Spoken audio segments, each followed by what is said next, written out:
Tá vendo, gente? O que eu preciso? De um planner? Que é isso aqui, ó. Essa é a precariedade. Eu não consigo, eu fico parecendo aqueles... O dia que eu falo pra Joana que o dia que eles encontrarem meus inscritos, que eles vão estar tudo numa caixa, assim, um baú de papel solto. Papel higiênico anotado as minhas anotações. O vídeo de hoje vai falar de 5 sinais que 2018 nos trouxe de que a luta das mulheres vai ser, em 2019, quem vai continuar dando a linha da política correta. Esse ano, de 2018, foi um ano em que esse assunto teve muito em pauta, né? Porque as eleições trouxeram esse momento de discutir tanto dessa situação de a velha esquerda, né? O que a esquerda tinha construído até aqui e como isso ainda era insuficiente em termos de comunicação. E nós, né, pessoas do campo da esquerda, que viemos trazendo a luta das mulheres, a luta dos LGBTs, né, a luta dos negros e negras, a luta dos povos indígenas, ou seja, o que eles gostam de chamar de movimentos identitários, e que construímos, sim, nos últimos anos, uma comunicação com a sociedade, outras ideias e outro patamar de discussão. Esse ano, que foi o ano das eleições, esse ano ele se encontrou nessa essa grande questão, nessa unificação da luta de classes com a questão do que eles chamam de pautas identitárias. Eu acho isso um desaforo. Por que eu acho isso um desaforo? Porque é um país de maioria de mulheres, de maioria de pessoas negras, a questão das mulheres, a questão da antirracista é, no mínimo, um pilar, né, das nossas discussões de política. Tem que ser aqui no Brasil, né? Mas, de qualquer forma, nós tivemos um ano de intensa mobilização de luta das mulheres e eu trouxe 5 exemplos de que isso vai continuar dando a linha da política correta pro próximo ano.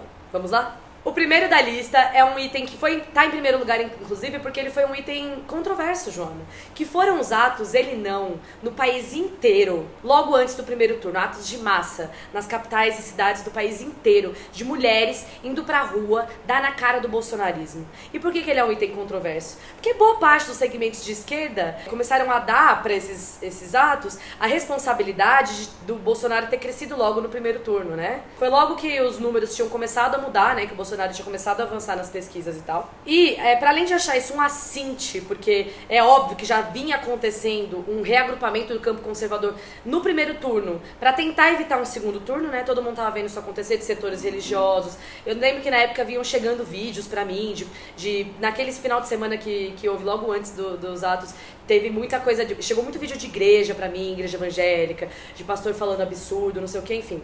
Mas o fato é que os atos dele foram os principais atos de massa de ruas da campanha eleitoral. Foi a maior quantidade de gente que se viu nas ruas desde a greve geral. Como mulher feminista e sapatona nas ruas, foi um privilégio estar nas ruas. E para além da resposta eleitoral que os atos podiam ou não dar, os atos deram uma resposta de ruas pro bolsonarismo, sabe? Porque o bolsonarismo, que é esse autoritarismo à la Bolsonaro, ele se combate com presença física, presença de rua. E o recado que nós passamos naqueles atos é de que nós não sairemos das ruas, não voltaremos pra cozinha, ninguém voltará pro armário, nada vai acontecer, meus amores, porque nós continuaremos aqui e peitaremos você nas ruas. A luta das mulheres foi a maior demonstração de ruas da campanha eleitoral desse ano.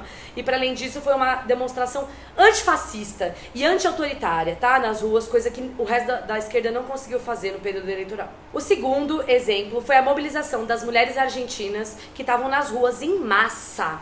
Milhões de mulheres nas ruas lutando pela legalização do aborto. Não sei se todo mundo sabe, essa pauta vem desenrolando lá há algum tempo. A pauta do projeto de legalização do aborto já tinha passado na Câmara de Deputados e a mobilização que rolou, por incrível que pareça, né, ao mesmo tempo que aqui no Brasil, porque ao mesmo tempo que essas mobilizações, porque ia rolar a votação no Senado da legalização do aborto na Argentina, estava rolando aqui. As audiências públicas rolaram de 6 a 8 de agosto aqui no Brasil, pela discussão da DPF 442. Pra quem não sabe direito o que é essa DPF, vai estar aqui um vídeo no card. A gente fez muitos vídeos na época dessa mobilização aqui no canal para explicar tudo relativo a esse assunto. Essa ação visava discutir a constitucionalidade da criminalização do aborto, né? Ou seja, se isso é constitucional ou não. Ou seja, rolou tudo ao mesmo tempo aqui e as argentinas perderam no Senado com uma votação apertadíssima. Foi um banho de água fria na luta das mulheres, mas é uma frase que saiu inclusive da Kirchner, que é senadora lá agora. Isso não foi aprovado agora, se não for aprovado agora, vai ser aprovado daqui 2 anos, né? Que é quando vai ser podido pautar isso de novo, né? Porque agora fica um tempo sem poder pautar isso nas casas. Por lei, isso é uma obrigação. Isso é uma exigência histórica que as mulheres argentinas vão exigir nas ruas, nas escolas, nas igrejas, em todos os lugares. Porque aí mulheres abortam, isso é um fato e os setores religiosos gostem disso ou não, isso vai acontecer e as mulheres da Argentina vão conseguir essa conquista e nós também. Inclusive já pulando para o terceiro item. O terceiro item foi a pauta da DPF 442 esse ano aqui. Ainda que eu tenha críticas, porque eu acho que essa discussão tem que ser feita junto sim com a legalização. Não dá pra pautar só a descriminalização sem a legalização do aborto. Tudo que a gente vai conseguir, ainda que a gente consiga a descriminalização, é um tempo enorme, histórico, entre a descriminalização e a garantia desse direito para as mulheres, né? Ou seja, a descriminalização, óbvio que avança porque permite que essas mulheres não possam mais ser presas ao serem atendidas num hospital, muda sim as coisas, mas é preciso poder garantir para essas mulheres o direito ao acesso público, gratuito e de qualidade para todas as mulheres no sistema de saúde público, tá? Ao aborto. E se for buscar na Constituição de cair com a criminalização do aborto, nada mais justo também do que a legalização, porque a Constituição prevê direito ao acesso à saúde. Né? Exatamente. Então, tudo que acontece quando a gente não consegue pautar a legalização direito é que existe um tempo, o exemplo histórico mostra que vai existir um tempo maior entre essa conquista e a garantia para as mulheres desse direito, entendeu? Então é preciso pautar junto, mas a discussão da DPF 442 no auge do período eleitoral, ou seja, é um tema que não era do interesse de ninguém que estivesse sendo pautado, porque é um tema que todo mundo aqui, como todos os direitos das mulheres, são os primeiros a serem rifados, são os primeiros a serem jogados debaixo do tapete, mas essas audiências públicas tinham por objetivo ouvir os setores da sociedade acerca do assunto, né? Foi uma das pouquíssimas audiências públicas realizadas pelo STF, e a ideia é revisitar, ou seja, o Código Penal, o nosso Código Penal é de 1940, a nossa Constituição é de 1988, ou seja, essa criminalização ela não está em consonância com a Constituição de 88 e isso precisa ser revisto. A Débora Diniz, que é a pesquisadora que foi consultora da relatoria, que é de autoria do PSOL, tá, junto com a Débora Diniz, ela dirige a ANIS, uma ONG de bioética, acompanha a ANIS nas redes sociais. Ela, inclusive, ela tá no programa de proteção a defensores de direitos humanos da Secretaria de Direitos Humanos por causa das discussões que ela pauta e, inclusive, teve que fugir da cidade que ela morava, enfim, por causa de ameaças físicas, porque é muito bom ser defensor de direitos humanos no Brasil, né? É muito civilizado, é uma coisa que realmente é seguro.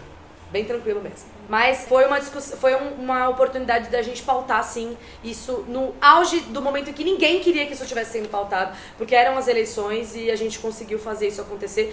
E essa questão de estar ao mesmo tempo da mobilização das argentinas fez com que pipocassem atos no mundo inteiro. Tinham atos no mundo inteiro com a onda verde, né, que foi a onda das argentinas, o símbolo e a cor que elas escolheram e tal. Então tinham atos no mundo inteiro, sem sacanagem. Eu fico transtornada quando acontecem essas coisas. Pergunta pra Joana, que eu fico aqui, deitada na BR pra conseguir ir pros atos, porque eu acho louco o negócio. Então esse é um sinal de que nós vamos fazer sim a linha da política certa no próximo ano e vamos continuar sim pautando a descriminalização e a legalização do aborto no próximo ano. Vamos dar um oi pra galera? Vamos dar um oi? Vamos dar um oi? Cenário de verão, corte de cabelo de verão. Ele está carequinha, ela tomou banho, ficou careca no verão. Que minha mamãe. O quarto item foram a renovação dos quadros, tanto de congressistas estadunidenses, né? A gente viu um quadro muito renovado de setores que tinham muita dificuldade de acessar esses cargos de representação, tanto nos Estados Unidos quanto aqui no Brasil. Apesar desse avanço do cenário conservador, né? Eles estavam vivendo aí um governo do Trump. Essas eleições se deram o que eles chamam de midterm elections, né? Que são as eleições de midterm, que é meio... Meio do caminho, vai. Isso, não é meio do caminho. Gente, do meio do mandato. Tanto é que o Trump perdeu a maioria na Câmara de Deputados, não perdeu no Senado, mas perdeu na Câmara. E viu-se eleger mulheres que nunca tinham conseguido alcançar esses espaços de poder. De outros setores, muçulmanas, mulheres lésbicas, mulheres negras. Ou seja, houve uma renovação dos quadros, sim, de representação nos Estados Unidos, que foi uma reação já ao movimento do Donald Trump, ou seja, uma reação, essa coisa dos setores progressistas se reconstruindo. E aqui no Brasil, apesar da eleição desse coconário, a gente também teve muitos exemplos e um aumento significativo, tanto nas candidaturas de pessoas LGBTs, de mulheres, de pessoas negras, quanto na eleição de pessoas dos nossos segmentos, né? A Erika Malunguinho, Samia Bonfim, Olivia Santana, Áurea Carolina, Thalíria Petroni, a Mônica Seixas pela bancada ativista aqui em São Paulo, enfim. Teve esse cenário né? Coconaro, mas teve também eleição de gente muito boa, muito comprometida com as lutas das mulheres, dos negros e negras, povos indígenas e LGBTs. E isso acho que é muito significativo e apontam os caminhos que a gente vai seguir daqui pra frente. Com certeza, o nosso trabalho é reconstruir e resistir nas ruas e nas casas legislativas, né, Joana? Yeah! Oh, yeah.